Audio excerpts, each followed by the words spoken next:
బీసీలకు 42% రిజర్వేషన్ అమలు కాకుండా బీజేపీ అడ్డుకుంటుందని టీపీసీసీ చీఫ్ మహేష్ కుమార్ గౌడ్ విమర్శించారు.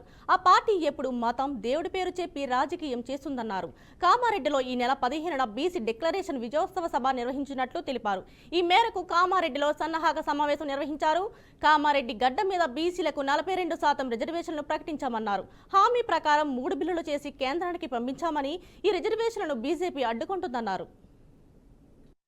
రెడ్డి అయినా వెలవ అయినా ఎస్సీ అయినా ఎస్టీ అయినా కాంగ్రెస్ మూల సిద్ధానికి కట్టుబడి ఉంటాం కాబట్టే ఇలా పొన్నం ప్రభాకరో సురేఖనో మా మక్తల్ శ్రీయారో ఆది శ్రీనివాసో కాదు, దీనికి మద్దతునిస్తుంది సుదర్శన్ రెడ్డి గారు ఇస్తా ఉన్నారు, భూపతి రెడ్డి గారు ఇస్తా ఉన్నారు, మా కళా శ్రీనివాస్ గారు ఇస్తా ఉన్నారు, వెర్మ బుర్జు గారు ఇస్తా ఉన్నారు, మా లక్ష్మీకాంత్ రావు గారు ఇస్తా ఉన్నారు. ఎందుకు ఇస్తా ఉన్నారు? ఇది కాంగ్రెస్ పార్టీ ఇచ్చిన మాట కాబట్టి. ఎక్కడ ఆగింది మిత్రులారా? ఎవరు ఆపుతున్నారు? చట్టం కాకుండా ఎవరు ఆపుతున్నారు? బీజేపీ నాయకులు ఆపుతున్నారు. బిడ్డలారా, మీ భర్తం పట్టడానికి రేపు కామారెడ్డి సభ, మీ భాగవతం బయట పెట్టడానికి కాంగ్రెస్ సభ. లక్షలాది మంది వచ్చి రేపు బండి సంజయ్ భాగవతాన్ని, కిషన్ రెడ్డి భాగవతాన్ని తెరదీస్తారనే మాట కూడా సందర్భంగా మనం చేస్తాము. నోటి దాకా వచ్చిన కూడని తలదంటారా మీరు? ఇలా కాంగ్రెస్ పార్టీ మూల సిద్ధాంతంలోనే ఉంది లౌకికవాదం, కులాలకు అతీతంగా పని చేయాలని. నేను కరీంనగర్ సభలో చెప్పిన, బీజేపీ నాయకులంటే దేవుడి పేరిట ఓట్లాడుకునే అవినీతి సొమ్ము పంపకాల్లో తేడా రావడంతో కవిత బయటపడుతుందన్నారు మహేష్ కుమార్ గౌడ్. ఇదే విషయం 5 ఏళ్ల క్రితం చెప్పి ఉంటే కవితను ప్రజలు నమ్మేవారని చెప్పారు. మన జిల్లా కోడలు మన నిజామాబాద్ జిల్లాలో మీటింగ్ పెట్టుకొని మన కోడలు కవిత గురించి 2 మాటలు మాట్లాడుకోవాలి. మన జిల్లా కోడలు కవితమ్మ, జిల్లా కోడలుగా అభిమానిస్తాం, కానీ లిక్కర్ రాణిగా ఆమె తెచ్చిన చెడ్డ పేరు జిల్లా అంతా కూడా బాధపడే విధంగా ఉందనే మాట కూడా మనవి చేస్తా ఉన్నాను. ఇవాళ వారు జరిగిన అవినీతి గురించి చెప్తా ఉంది. చాలా సంతోషం. మీ అందరికీ మేము వేదిక పైన అందరం చెప్తూనే ఉన్నాం. 10 ఏళ్లుగా టీఆర్ఎస్ నాయకులు ఈ రాష్ట్రాన్ని దోచుకున్నారు, మన సొమ్మును దోచుకున్నారు, కాళేశ్వరం పేరిట దోచుకున్నారు, భూముల పేరిట దోచుకున్నారు, ఐటీ పేరిట దోచుకున్నారు అనే మాట చెప్తే అక్కడక్కడ ఒక 25% మంది నమ్మలే. కాంగ్రెస్ వాళ్ళు చెప్తారో కొంత నిజం ఉండొచ్చు అనుకున్నారు. కానీ కవిత గారు, కేసీఆర్ కూతురు గారు సాక్షాత్ ప్రెస్ మీట్ పెట్టి మేము దోచుకున్నామనే మాట రూపిడి చేసింది. 10 ఏళ్ళు లూటీ చేశామనే మాట చెప్పింది. మా బావ, మా అన్న, మా తోడబుట్టిన అందరం కలిసి దోచుకున్నామనే మాట చెప్పింది. ఎందుకు బయటపడింది? వాటాల్లో తేడాలు వచ్చి బయటపడింది. ఆమె బాధ అంతా దోచుకున్న సంపాదనలో ఎక్కువ వాట నాకు, మా కేటీఆర్ అన్నకు రావాలి, కానీ మాకన్నా ఎక్కువ వాట హరీష్ రావు, సంతోష్ రావుకి ఎట్లా పోతుందని బాధ. ఆ వాటల్లో తగాదనే ఇలా 4 ముట్టలై బయటపడ్డారు. ఒప్పుకుంది కేసీఆర్. చల్లపల్లి డ్రగ్స్ కేసులో కీలక విషయాలు వెలుగులోకి వచ్చాయి. చల్లపల్లి డ్రగ్స్ కేసులో ఓలిటి విజయ్ని ప్రధాన వ్యక్తిగా గుర్తించారు. విజయ్ తయారు చేసిన డ్రగ్స్ను హైదరాబాద్లో అమ్మడాన్ని అధికారులు తెలిపారు. ప్రతిసారి 5 కిలోల చొప్పున మెడిఫ్రీన్ డ్రగ్స్ విక్రయించి కిలోకు 50 లక్షల రూపాయల చొప్పున లాభం పొందాడని చెప్పారు. విజయ్ గ్యాంగ్ను ఏర్పాటు చేసి చర్లపల్లి నాచారంలో డ్రగ్స్కు తయారు చేసి విక్రయాలు నిర్వహించారని అధికారులు వివరించారు. ఈ కార్యకలాపాలపై పూర్తి ఆధారాలను ముంబై క్రైమ్ బ్రాంచ్ సేకరించినట్లు తెలిపారు. గత 10 ఏళ్లుగా విజయ్ డ్రగ్స్ తయారు చేసి అమ్మకాలు చేస్తున్నాడని అన్నారు. తెలంగాణ నార్కోటిక్ బ్యూరో అతని కార్యకలాపాలను గుర్తించి నోటీసులు జారీ చేయడంతో నిందితుడు కోర్టును ఆశ్రయించినట్లు అధికారులు వెల్లడించారు.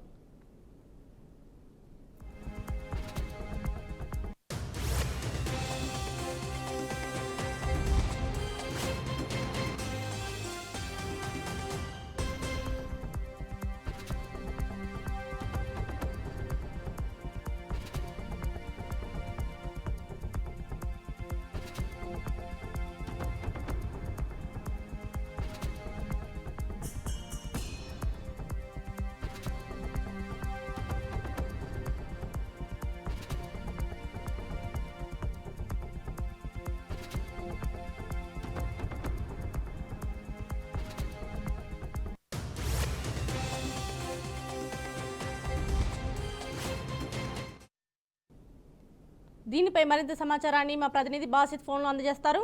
చెప్పండి బాసిత్. కళ్యాణి, హైదరాబాద్ శివార్లోని చల్లపల్లిలో చాలా కాలంగా నడుస్తున్న డ్రగ్స్ రాకెట్ బయటపడింది. కోట్ల విలువ చేసే మత్తు పదార్థాలను పోలీసులు స్వాధీనం చేసుకున్నారు. పారిశ్రామిక వాడలో రసాయన పరిశ్రమలో డ్రగ్స్ తయారీ పరిపాటిగా మారిందని చెప్పుకోవచ్చు. హైదరాబాద్ శివార్లో ప్రాంతాలైన పటాన్చెరు, పాషమైలారం, బొల్లారం, జిన్నారం తో పాటు జీడిమెట్ల పేరుకే మాత్రమే రసాయన పరిశ్రమలు, అందులో కొన్ని పరిశ్రమల్లో లీజు తీసుకొని గుట్టుచాపుడు కాకుండా డ్రగ్స్ తయారు చేసే మాఫియా తన ఆగడాలను కొనసాగిస్తున్నాయి. ఏ పరిశ్రమలో ఎలాంటి రసాయనం తయారవుతుంది అనే విషయంపై సంబంధిత అధికారులు నిఘా వైఫల్యాలు డ్రగ్స్ తయారీకి మూలమని చెప్పుకోవడంలో సందేహం లేదు. డ్రగ్స్ సరఫరా చేస్తూ పట్టుబడ్డ మూట విచారణలో చెబితే కానీ తయారీ మూలాలు బయటికి రావడం లేదు. ప్రభుత్వం ఈ విషయంలో నిఘా పెంచాల్సిన అవసరం ఎంతైనా ఉంది. ఓవైపు ప్రభుత్వాలు మత్తు పదార్థాలపై ఉక్కుపదం మూపుతున్నా సీక్రెట్ గా వాటిని తయారు చేసి తరలిస్తూనే ఉన్నారు. తాజాగా హైదరాబాద్ లో డ్రగ్ డెన్ బయటపడింది. ఇందులో 100 కోట్ల విలువైన డ్రగ్స్ తయారీ ముడి పదార్థాలు దొరికాయి. కెమికల్ ఫ్యాక్టరీ పేరుతో ఈ దందా నడుస్తుంది. చర్లపల్లి పారిశ్రామిక వాడలోని నవోదయ కాలనీలో వాగ్దేవి ల్యాబ్స్ కెమికల్స్ ఫ్యాక్టరీలో పోలీసులు సోదాలు చేశారు. ఇందులో 5.79 కిలోల ఎండి మెడిఫ్రోన్, 30,500 లీటర్ల రసాయన ద్రావణాలు, 950 కిలోల పౌడర్, మారద్రవ్యాల తయారీ పరికరాలు, ఇతర పదార్థాలను స్వాధీనం చేసుకున్నారు. ఈ కేసులో ఇప్పటికీ వరకు మొత్తం 11 మంది నిందితులను అరెస్ట్ చేయడం జరిగింది. ఇన్నర్ లింక్ ఆధారంగా డ్రగ్స్ రాకెట్ ను థానే జిల్లాలోని ఎంబీవీపీ పోలీసులు పట్టుకున్నారు. ఆగస్టు 8న కాశీమీరా బస్టాప్ సమీపంలోని మీరా రోడ్ లో పూర్వాలో నివసించే ఫాతిమా మురాద్ షేక్ అలియాస్ మొల్లా 23 సంవత్సరాలు. ఆమె బంగ్లాదేశ్ జాతీయురాలిగా గుర్తించారు. ఈమె వద్ద నుండి 105 గ్రాముల మెఫెడ్రోన్ డ్రగ్స్ తో అధికారులు పట్టుకున్నారు. కాశీగాం పోలీస్ స్టేషన్ లో ఎన్డీపీఎస్ చట్టం 1989 ప్రకారం మరియు ఇమిగ్రేషన్ ఫారినర్స్ చట్టం కింద ఈ కేసు నమోదు చేశారు. ఈ డ్రగ్ హైదరాబాద్ నుంచి కొనుగోలు చేసినట్టుగా ఫాతిమా పోలీసులకు తెలపడంతో పూణేలోని డ్రగ్స్ తో సంబంధం ఉన్న మరికొందరిని అరెస్ట్ చేయడం జరిగింది. ఈ హైదరాబాద్ శివార్లోని చల్లపల్లిలో డ్రగ్ రాకెట్ నడుస్తుండగా తెలుసుకుని ఆపరేషన్ చేపట్టారు. వాగ్దేవి ల్యాబ్స్ లో డ్రగ్స్ తయారు చేస్తున్నట్టుగా గుర్తించడం జరిగింది.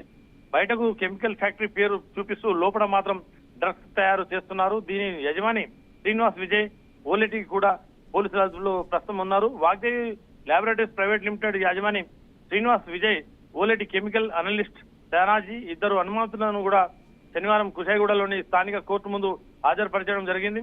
ట్రాన్సిల్ వారెంట్ పొందిన తర్వాత ముంబైకి తరలించడం జరిగింది. ఈ ఇద్దరిని అక్కడ సోమవారం కోర్టు ముందు హాజరుపరుస్తామని చెప్పి మీరా భయాందర్ వాసవి వీరర్ ఆ పోలీస్ అధికారి తెలపడం జరిగింది. పోలీసులు వారిని కస్టడీలోకి తీసుకొని కేసును మరింత దర్యాప్తు చేస్తున్నారు. 1 సంవత్సరం నుండి మెఫెడ్రోన్ డ్రగ్ సరఫరా చేస్తున్నట్టు ఇప్పటికీ జరిగిన దర్యాప్తులో తేలడం జరిగింది అని ఆ అధికారి వెల్లడించారు. పూణేలో దర్యాప్తులో భాగంగా కొందరు నిందితులను అరెస్ట్ చేయడం జరిగింది. మొత్తం 178 గ్రాముల మెఫెడ్రోన్, 23.97 లక్షల నగదు, విలువైన వస్తువులను కూడా స్వాధీనం చేసుకున్నారు. ఈ విషయాన్ని విచారణలో నిందితులు తెలంగాణ నుంచి డ్రగ్స్ తీసుకొస్తున్నట్లు కూడా వెల్లడించడం జరిగింది. ఈ 100 కిలోల మెఫెడ్రోన్ డ్రగ్ ను ముంబై మార్కెట్ లో కొన్నేళ్లుగా సరఫరా చేస్తున్నట్టు కూడా వాళ్ళు భావిస్తున్నారు. గురుగ్రామ్ లోని కిమియా బయో సైన్స్ నుంచి కూడా వాగ్దేవి ల్యాబ్స్ కి ముడి సరుకులు వచ్చినట్లు మహారాష్ట్ర పోలీసులు గుర్తించారు. వాటిపై లేబుల్స్ కూడా మార్చి సరుకు రవాణా చేసినట్లు కూడా చెప్తున్నారు. ఎవరికి అనుమానం రాకుండా ఉండేందుకు రోజువారీ కూలీలతో వీరంతా పనులు చేయించుకొని అక్కడ దర్యాప్తులో వెల్లడైంది. దీనితో ఆ కంపెనీలో పనిచేసే కూలీలకు విచారణకు రావాల్సిందిగా కూడా పోలీసులు ఆదేశించడం జరిగింది. మరోవైపు నిన్న సీజ్ చేసిన ముడి సరుకును ముంబైకి తరలించడం జరిగింది. వాసవి ల్యాబ్స్ కు ఇంకా ఎక్కడి నుంచైనా ఏ రాష్ట్రాల నుంచి డ్రగ్స్ తయారీకి ముడి సరుకులు రవాణా అయిన విషయంపై మహారాష్ట్ర పోలీసులు ఎంక్వైరీ చేస్తున్నారు. అదేవిధంగా స్థానికంగా హైదరాబాద్ నుంచి కూడా పోలీసులు ఈ డ్రగ్స్ వ్యాపారం మీద బాగా లోతుగా విచారణ చేపట్టారు. Court studio. Thank you Basit.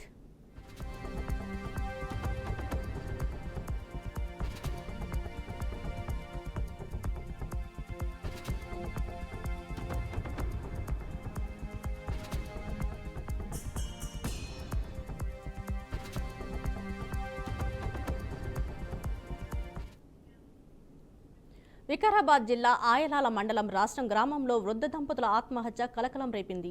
రాష్ట్రం గ్రామానికి చెందిన శ్రీనివాస్ రెడ్డి, భాగ్యమ్మ దంపతులకు 2 కుమారులు ఉన్నారని గ్రామస్తులు తెలిపారు. వృద్ధ దంపతులకు 5 ఎకరాల పొలం ఉందని, ఇటీవల ఆ పొలం అమ్మడంతో వచ్చిన డబ్బులతో కొంత డబ్బు 2 కుమారులకు ఇచ్చారని చెప్పారు. మిగిలిన డబ్బుతో శ్రీనివాసరెడ్డి తన ఇంటి నిర్మాణ పనులు చేపట్టినట్లు స్థానికులు వివరించారు. అయితే ఈ సమయంలో కుమారులు తల్లిదండ్రులతో గొడవపడుతూ డబ్బులు ఇవ్వాలని వేధించారని, నిన్న రాత్రి చిన్న కుమారుడు భాగ్యమ్మను బాగా వేధించడంతో ఆమె మనోవేదనకు గురైందన్నారు. ఈ క్రమంలో వృద్ధ దంపతుల నీటి గుంతలో దూకి ఆత్మహత్యకు పాల్పడ్డారని అనుమానం వ్యక్తం చేస్తున్నారు. సమాచారం అందుకున్న పోలీసులు ఘటనా స్థలానికి చేరుకుని ఘటనపై కేసు నమోదు చేసుకొని దర్యాప్తు చేపట్టారు.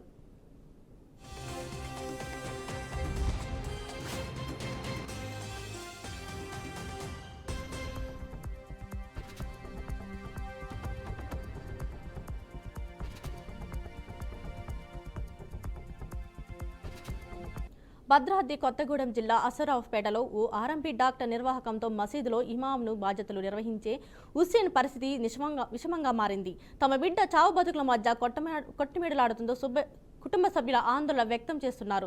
గ్యాస్ సమస్యకు స్థానిక ఆర్ఎంపీ చేసిన వైద్యానికి తగ్గకపోవడంతో సదరు ఆర్ఎంపీ సూచనలతో సత్తుపల్లిలోని ప్రైవేట్ ఆసుపత్రిలో వైద్యం చేయించినట్లు కుటుంబ సభ్యులు తెలిపారు. అయినప్పటికీ తగ్గకపోవడంతో అసరావుపేట తీసుకువచ్చి ఏరియా ఆసుపత్రిలో చూపించామన్నారు. ఖమ్మం ప్రభుత్వ ఆసుపత్రిలో వైద్య పరీక్షలు చేయించాలని వైద్యులు సూచించడంతో ఖమ్మం తీసుకెళ్తుండగా ఆర్ఎంపీ ప్రత్యక్షమై తాను దగ్గరుండి తీసుకువెళ్తానని తోడుగా వచ్చి రెనోవా అనే ప్రైవేట్ ఆసుపత్రికి తీసుకువెళ్లినట్లు కుటుంబ సభ్యులు చెబుతున్నారు.